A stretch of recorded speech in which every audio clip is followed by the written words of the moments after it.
let's just say someone starts off a little like little more doughy, right? In terms of like they don't know what I mean. How does someone? I mean, how does someone pick what they're trying to like? Like, as you know, imitation in the beginning, right? Yep. Like, is it just off of what inspires them? Because it's No.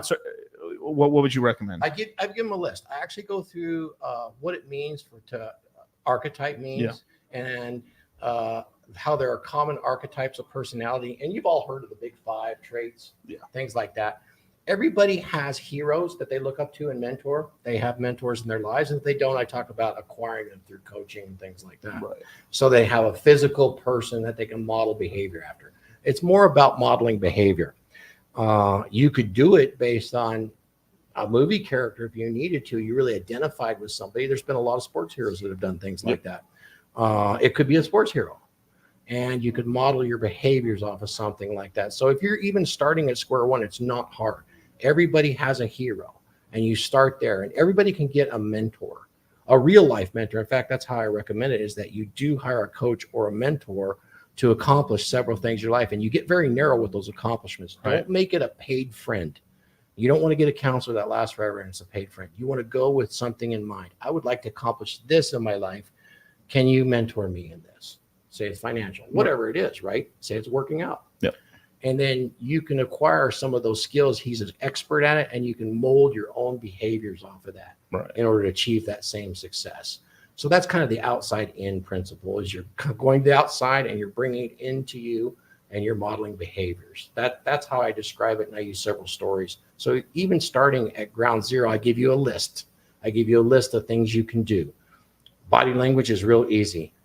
You know, we talked about shaking hands in a masculine way. Yeah. That's at the very end of the book. That's just a little bonus in the added section, but there is a masculine way to do it and actually take space without somebody being obviously, a domineering, controlling individual that's irritating. You know, we've all seen that sort of individual. In fact, we all know, we've all heard of resting bitch face, right?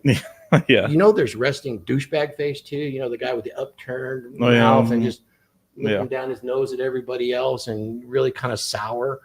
That's really not a dominant masculine presence at all. No. And those sort of guys end up grandstanding to take on status that they haven't earned. Right. Hey, what color's my Bugatti? You know, what color's your Bugatti? Red. Yeah, which one, right? You know? Now, I'm not saying the Tates, I'm not calling them out, but people will grandstand and show off to show their status. Some of it can be genuine, but it's far better to have somebody discover your status or discover the skills about you than to have to disclose it. And we all do to some degree.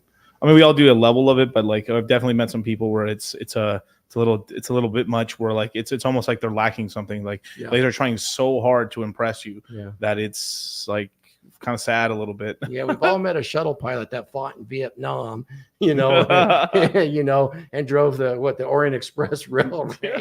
But you know what I mean? There's guys that will do that constantly to try to get that status, and sometimes they start to buy their own Kool-Aid, and so that is not. But they think that's what dominance is. Right. It's really not, And do they do it just because they've gotten like some benefit off of it in terms of like it's worked for me, haha, so I'll keep doing it? Yes. And I go into that too, because while being domineering is not what a dominant masculine presence is about, domineering and grandstanding, it does have a tendency to work for a period of time. And it works for a period of time enough that it's attractive to use. But those people are constantly moving people in and out of their friend circle. Notice, we know people just like that. Oh, yeah, we definitely do. So I talk a little bit about that too. And you'll notice those sort of folks have them moving in and out. And what do they always come back to? Look at me. Look at my accomplishments, my receipts. Right. And it's kind of that grandstanding all over again. And it's unfortunate because some of those people are on the cusp of actually achieving that presence, and they may never see it. Yeah. And hopefully with something like this, they can get past that. And some of them are just afraid of success as well. That's true too. Now I don't go into that too much, but that is absolutely true.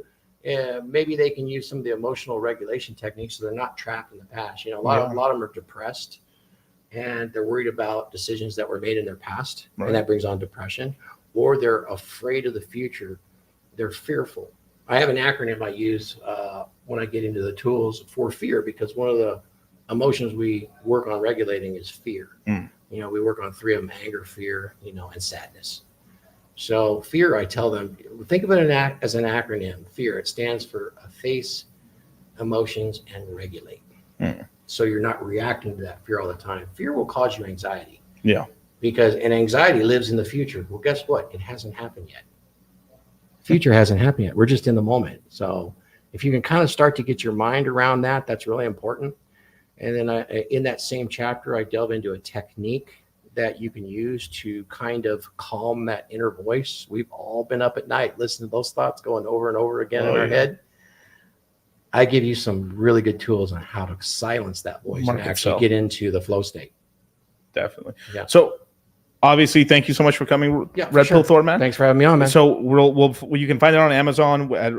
Basically, search up Red Pill Thor, and it should show up. And it's not Red Pill Thor; it's RP. RP Thor. Yeah, we'll just say Real Perspicacious from now on. How about that? So RP Thor on Amazon, and then we'll have the audio version up hopefully at some point as well. I'm hoping so. I could drop it any minute. We just gotta wait for the approval.